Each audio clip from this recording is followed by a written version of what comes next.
ನನ್ನ ಎಷ್ಟೋ ವರ್ಷಗಳ ಕನಸು ಇವತ್ತು ಈಡೇರಿದೆ. ಹಲೋ ಎವ್ರಿವಾನ್, ನಮಸ್ಕಾರ ಎಲ್ಲರಿಗೂ. Welcome back to my YouTube channel. ನೀವೇನಾದರೂ ಮೊದಲನೇ ಸಲ ನನ್ನ ವಿಡಿಯೋನ ನೋಡ್ತಾ ಇದ್ದೀರಾ ಅಂದರೆ ದಯವಿಟ್ಟು ಸಬ್ಸ್ಕ್ರೈಬ್ ಮಾಡ್ಕೊಳ್ಳಿ. ಇದು ಶುಕ್ರವಾರದ ಮಿನಿ ವ್ಲಾಗ್ ಆಗಿರುತ್ತೆ. ಫಸ್ಟ್ ಟೈಮ್ ನನ್ನ ಹೋಲ್ ಡೇ ಲೈಫನ್ನ ಮಿನಿ ವ್ಲಾಗಲ್ಲಿ ತೋರಿಸ್ತಾ ಇದ್ದೀನಿ.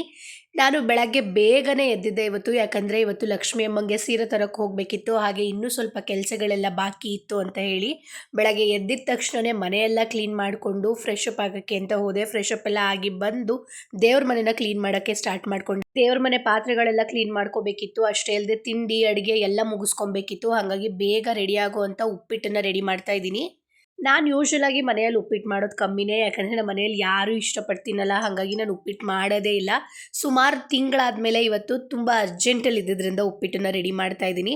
ಉಪ್ಪಿಟ್ಟು ರೆಡಿ ಆಗಿದ್ದಾದಮೇಲೆ ನಾನು ಒಂದು ಕಡೆ ಸಾಂಬಾರಿಗೂ ಇಟ್ಕೊಂಡಿದ್ದೆ, ತರಕಾರಿ ಸಾಂಬಾರು ಮಾಡ್ಕೊಂಡಿದ್ದೀನಿ. ವರಮಹಾಲಕ್ಷ್ಮಿ ಹಬ್ಬ ಬಂತು ಅಂದರೆ ಎಷ್ಟು ಕೈ ಕಾಲಿದ್ರೂ ಸಾಕಾಗಲ್ಲ ಅನಿಸ್ಬಿಡುತ್ತೆ. ಯಾಕಂದರೆ ಎಲ್ಲ ಕೆಲಸನೂ ಒಂದೇ ಟೈಮಲ್ಲಿ ಮ್ಯಾನೇಜ್ ಮಾಡ್ಕೋಬೇಕು. ಅದರಲ್ಲೂ ಏನಾದರೂ ಕೆಲಸಕ್ಕೆ ಹೋಗ್ತಿದ್ದೀವಿ ಅಂತಂದರೆ, ಸಣ್ಣ ಮಕ್ಕಳಿದ್ದಾರೆ ಅಂದರೆ ಕೇಳೋದೇ ಬೇಡ, ಡಬಲ್ ಎನರ್ಜಿ ಬೇಕಾಗುತ್ತೆ. ಸಿಂಪಲ್ಲಾಗಿ ಉಪ್ಪಿಟ್ಟು ಮಾಡಿದರೆ ತುಂಬಾ ಟೇಸ್ಟಿಯಾಗಿತ್ತು. ನೀವು ಒಂದ್ಸಲ ಈ ಥರ ಏನೂ ಹಾಕ್ತೆ ಸಿಂಪಲ್ಲಾಗಿ ಈರುಳ್ಳಿ ಮೆಣಸಿನ್ಕಾಯಿ ಹಾಕಿ ಉಪ್ಪಿಟ್ಟು ಮಾಡ್ಕೊಂಡು ನೋಡಿ, ತುಂಬ ಇಷ್ಟಪಟ್ಟು ತಿಂತೀರಾ. ಉಡುಡಿಯಾಗಿ ಬಂದಿತ್ತು ಉಪ್ಪಿಟ್ಟು. ಇನ್ನೊಂದು ಕಡೆ ಸಾಂಬಾರು ರೆಡಿಯಾಗಿತ್ತು. ಅಡುಗೆ ಮನೆಯೆಲ್ಲ ನೀಟಾಗಿ ಇನ್ನೊಂದ್ಸಲ ಕ್ಲೀನ್ ಮಾಡಿ ನನ್ನ ಮಗಳಿಗೆ ಹಾಗೆ ನಮ್ಮ ಮನೆಯವರಿಗೆ ತಿಂಡಿ ಕೊಟ್ಟು ನಾನು ದೇವ್ರ ಮನೆ ಕಡೆ ಹೋಗೋಣ ಅಂತ ಹೊರಟೆ. ದೇವ್ರ ಮನೆ ಪಾತ್ರೆಗಳೆಲ್ಲ ತೊಳೆದಿದ್ದಾದಮೇಲೆ ನಾನು ಸ್ವಲ್ಪ ಹೊತ್ತು ಬಿಸಿಲಲ್ಲಿ ಇಡ್ತೀನಿ, ಯಾಕಂದರೆ ಅದು ಸ್ವಲ್ಪ ಬೂದಿ ಥರ ಆಗುತ್ತೆ ಅಂತ ಹೇಳಿ. ಇವಾಗ ಮತ್ತೆ ಇದನ್ನೆಲ್ಲ ತೊಗೊಂಡು ದೇವ್ರ ಮನೆನ ಅರೇಂಜ್ ಮಾಡ್ಕೊಳ್ಳೋಣ ಅಂತ ರೆಡಿ ಆಗ್ತಾ ಇದ್ದೀನಿ. ದೇವ್ರ ಮನೆಯೆಲ್ಲ ನೀಟಾಗಿ ಕ್ಲೀನ್ ಮಾಡಿಕೊಂಡು ಒರೆಸ್ಕೊಂಡೆ. ಅದಾದಮೇಲೆ ನಾನು ಸಿಂಪಲ್ಲಾಗಿ ಕಳಸಕ್ಕೆ ಹಾಗೆ ದೀಪಗಳಿಗೆ ಅರಿಶಿನ ಕುಂಕುಮನ ಇಟ್ಟೆ. ಯೂಶ್ವಲಾಗಿ ನಾನು ಏನು ಮಾಡ್ತೀನಿ ಅಂದರೆ, ಮೊದಲು ಗಂಧ ಇಟ್ಟು ಅದ್ರ ಮೇಲೆ ಅರಿಶಿನ ಇಡೋದ್ರಿಂದ ಜಾಸ್ತಿ ಟೈಮ್ ಹಾಗೆ ಉಳ್ಕೊಳ್ಳುತ್ತೆ. ಅದ್ರ ಮೇಲೆ ಕುಂಕುಮ ಇಡ್ತೀನಿ. ಹಾಗೆ ರಾಯರಿಗೆ ನಾನು ಯಾವತ್ತೂ ಅರಿಶಿನ ಕುಂಕುಮ ಹಚ್ಚಲ್ಲ, ಬರೀ ಗಂಧ ಮಾತ್ರ. ನೀವಿಲ್ಲಿ ನೋಡ್ತಾ ಇದ್ದೀರಲ್ಲ, ಇದು ಜಪ ಕೌಂಟರ್. ನಿಜವಾಗ್ಲೂ ಎಲ್ಲರ ಮನೆಯಲ್ಲೂ ಇರಲೇಬೇಕು, ತುಂಬಾ ಯೂಸ್ಫುಲ್. ಆ್ಯಕ್ಚುಲಿ ನಾವು ಕೌಂಟ್ ಮಿಸ್ ಮಾಡೋದೇ ಇಲ್ಲ ಇದೊಂದಿದ್ರೆ. ನೀಟಾಗಿ ದೇವ್ರ ಮನೆ ಎಲ್ಲ ಸೆಟ್ ಮಾಡಿಕೊಂಡು ಹೂವು ಎಲ್ಲ ತಂದುಕೊಟ್ಟಿದ್ರು ನಮ್ಮ ಮನೆಯವರು. ಹಾಗೆ ದೇವ್ರ ಮನೆಯಲ್ಲಿ ಒಂದು ಉಂಡಿ ಇಡಬೇಕು ಅಂತ ಹೇಳ್ತಾರೆ ಅಂತೇಳಿ ಒಂದು ಉಂಡಿ ಇಟ್ಕೊಂಡಿದ್ದೀನಿ. ಅದಕ್ಕೆ ಸಣ್ಣದ ಚಿಲ್ಲರೆ ಕಾಸುಗಳು ಅಥವಾ 10 ರೂಪಾಯಿ 20 ರೂಪಾಯಿ ಆ ಥರ ಸೇವ್ ಮಾಡ್ಕೊತಾ ಇರ್ತೀನಿ.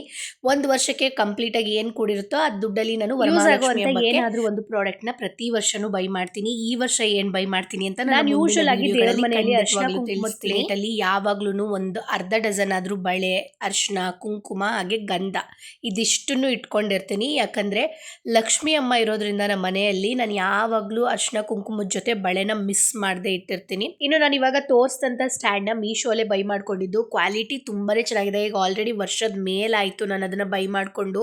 ನಾನು ಅದರಲ್ಲಿ ತಿಮ್ಮಪ್ಪ ಹಾಗೆಯೇ ಲಕ್ಷ್ಮಿ ಅಮ್ಮನ ವಿಗ್ರಹನ ಇಟ್ಟಿದ್ದೀನಿ. ತುಂಬಾ ಚೆನ್ನಾಗಿ ಕಾಣಿಸುತ್ತೆ. ಇದ್ರದ್ದು ನಿಮಗೇನಾದರೂ ಲಿಂಕ್ ಬೇಕು ಅಂತ ಇದ್ದರೆ ಹೇಳಿ, ನನ್ನ ನೆಕ್ಸ್ಟ್ ವೀಡಿಯೋಗಳಲ್ಲಿ ಆ ಲಿಂಕ್ನೆಲ್ಲ ನಾನು ಪ್ರೊವೈಡ್ ಮಾಡ್ತೀನಿ.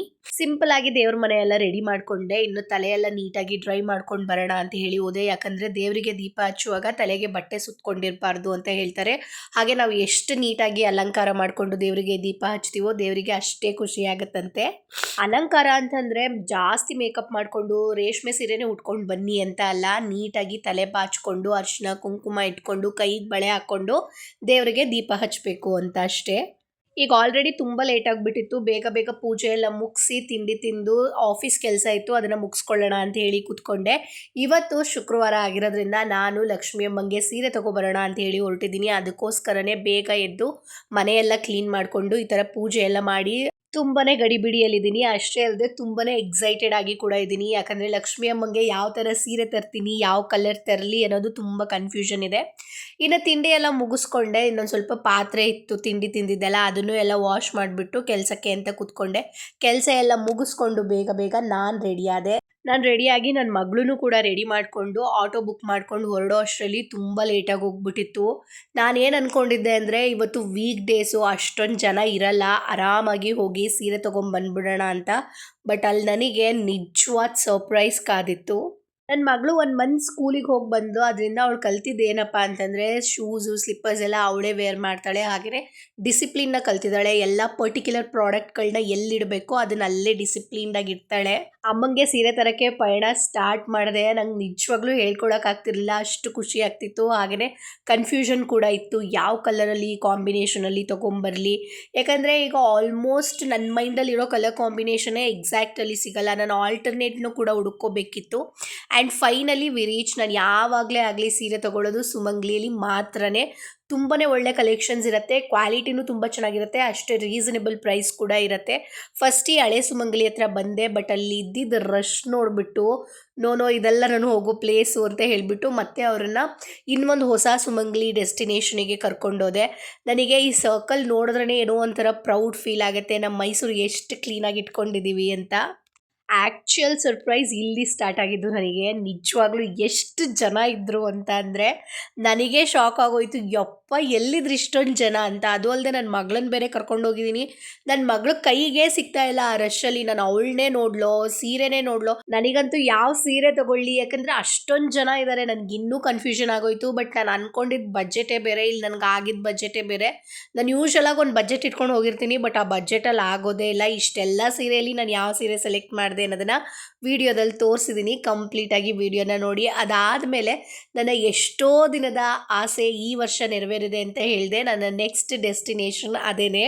ನಾನೀಗ ಆಲ್ರೆಡಿ ಸುಮಾರು 8 ವರ್ಷದಿಂದ ವರಮಹಾಲಕ್ಷ್ಮಿ ಹಬ್ಬ ಮಾಡ್ತಾನೇ ಇದ್ದೀನಿ. ಬಟ್ ಸುಮಾರು ವರ್ಷದಿಂದ ನನಗದೊಂದು ಆಸೆ ಇತ್ತು, ಬೆಳ್ಳಿ ಲಕ್ಷ್ಮಿ ಮುಖವಾಡನ ಮಾಡಿಸ್ಕೋಬೇಕು ಅಂತ. ಯಾಕಂದರೆ ನನಗೆ ಆಗೇ ಇರಲಿಲ್ಲ, ಏನಾದರೂ ಒಂದು ತಾಪತ್ರೆಯ, ಏನಾದರೂ ಒಂದು ಅಡೆತಡೆ ಆಗ್ತಾಯಿತ್ತು, ಇಲ್ಲ ದುಡ್ಡಿದ್ರೂ ತೊಗೊಳಕ್ಕಾಗ್ತಾ ಇರಲಿಲ್ಲ, ಅಥವಾ ನನಗೆ ಆ ಮನಸ್ಸೇ ಬರ್ತಿರಲಿಲ್ಲ, ದುಡ್ಡಿದ್ರೂ ಬಿಡು ನೆಕ್ಸ್ಟ್ ವರ್ಷ ನೋಡೋಣ ಅನ್ನೋ ಥರ ಆಗ್ತಿತ್ತು.